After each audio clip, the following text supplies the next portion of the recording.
Okay.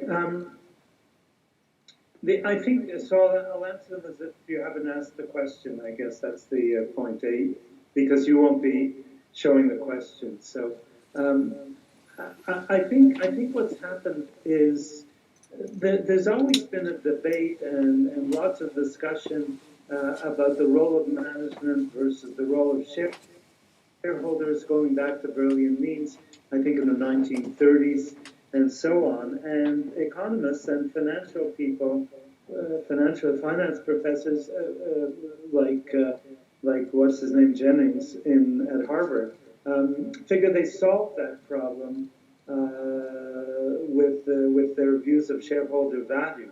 I don't think they solved the problem at all, because management has been able to grab a huge share of those gains through their incentive systems and so on. And all of this, of course, applies strictly to companies that are publicly traded, because when companies are family companies, or what's more intriguing to me are large corporations that hold the voting shares in private trusts, the way Tata does, the way Novo Nordisk does, or of course there are co-ops like Mondragon in Spain and so on, that just do things differently. So all this really applies just to publicly traded companies, although the effects on other companies are strong, because that becomes the paradigm, which is the word I think you're using at the conference.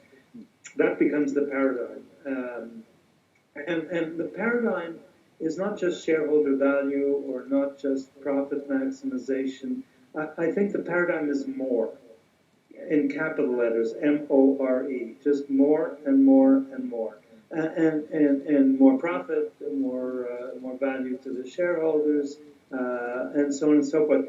Yesterday, I read an article about Twitter, and it was a fascinating article because it basically said Twitter does well, and Twitter has huge, large numbers of following compared, say, to LinkedIn, but it's not growing. And therefore it's under pressure to sell. I read that article as saying, we will destroy Twitter, and we will destroy what Twitter does, not because it's doing well, it's doing very, very well, but because it can't supply more. And a few days ago, we were in a hotel near here that was beautifully well run last time we were there. And so we brought our program, our Healthcare Masters program, we brought it there again, and it wasn't being run nearly the way it was. And there was new ownership. And the question I started to ask, and I wrote it up in my blog, is what happens when a company is really well run, so well run that there's no room for more? That more would mean depreciating what it's already done. And the market rejects that totally, the stock market rejects that totally. You've got to constantly produce more. And even if it means destroying the company, or at least destroying the quality, because what happened in that hotel is they got more for less. They gave their customers less in order for them to get more. And they're in the process of destroying something that's cherished. But destruction of a company takes time. And in the meantime, the shareholders who are in the know cash in. Things look better. Anybody can cut costs, and so on. So this paradigm is failing, I think, monumentally. And the call it shareholder value, call it more, call it whatever Jennings and Maitland called it, and I think it's extremely destructive in society today. It's a form of robbery, frankly.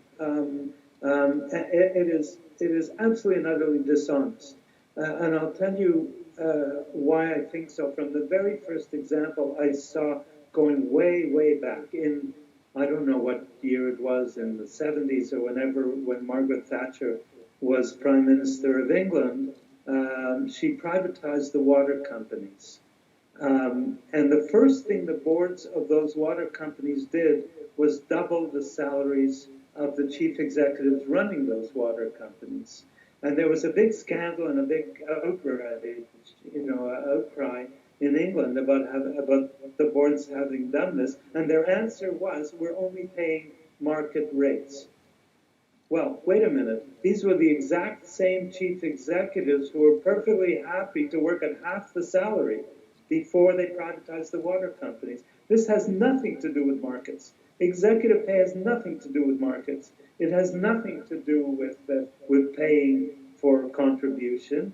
It has to do with an old boys network where the boards keep upping the ante for the chief executives, and they keep getting more and more. Who can attribute the success of a company to one person?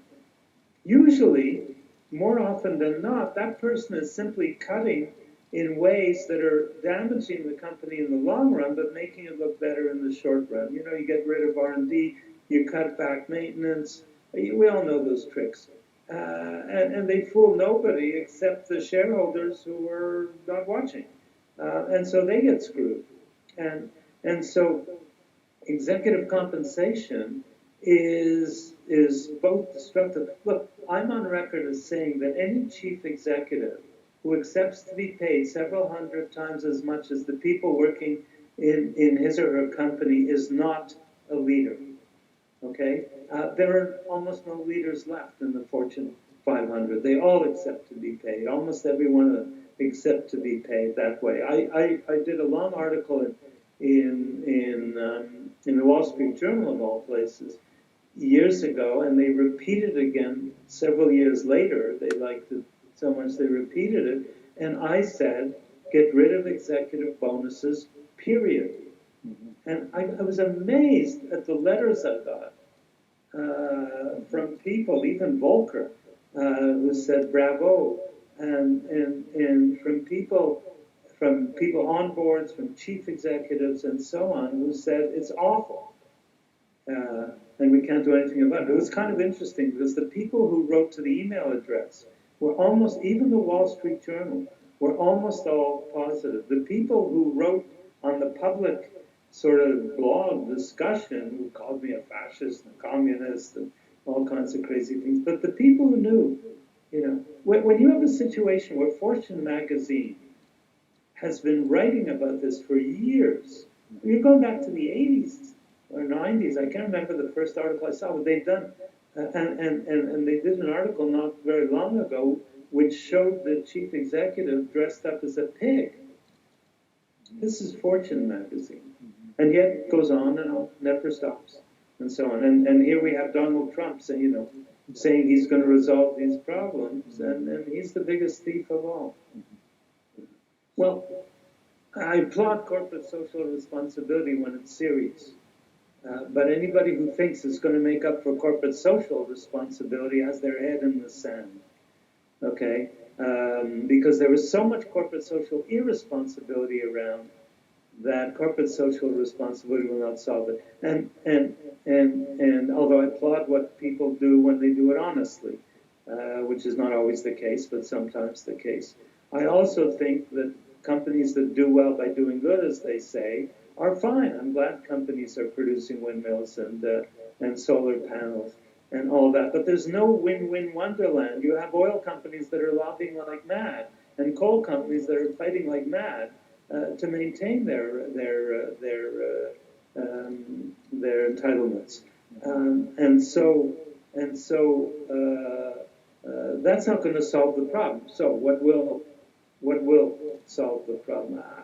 I think, first of all, I really think as many companies as possible have to get out of the stock market or never get into it in the first place.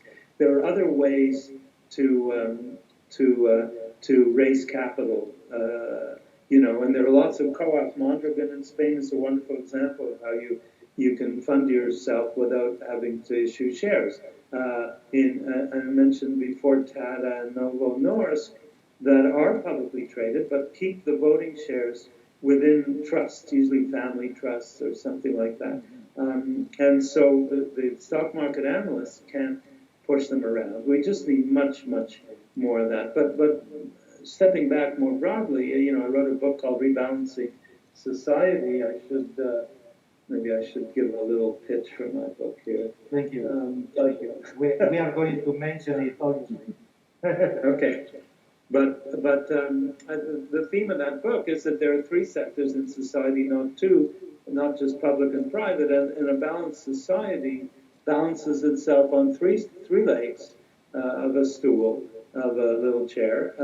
One is public sector, one is private sector, and one is plural sector. And the private sector has become as dominant since the fall of the Berlin Wall in Western societies, or societies all over the world, has become as dominant as the public sector was in the Eastern European countries that caused their collapse. Capitalism didn't triumph in 1989. Balance triumphed. We were balanced across the sectors. We, meaning the wealthy countries of the West, were balanced across the sectors. We've been going steadily out of balance ever since. That explains why both Donald Trump and what's his name? What's his name? The guy who the guy who was fighting Hillary Clinton on the other side. Sanders. Yes. Which? Bernie Sanders? Yeah, Sanders. That's why people in the United States, in very large numbers, are supporting them. One is a decent guy who's too far left-wing for any mainstream Americans to tolerate, and the other is a complete ass who nonetheless is appealing to people who don't understand what he's doing, but understand what they feel is wrong. And the message of this election, if Hillary Clinton hopefully gets elected, is that she's going to have to recognize what has caused all this support for Sanders and Trump both. And the country is out of control. And it's out of control on the side of public sector interests. And they've got to do something about that. And she has proposals to do it. Whether she'll have the guts or the energy to do that remains to be seen. I suspect she might, because I think she has to realize how bad things are, and that she can't cater to her friends on Wall Street, and that's got to be recognized.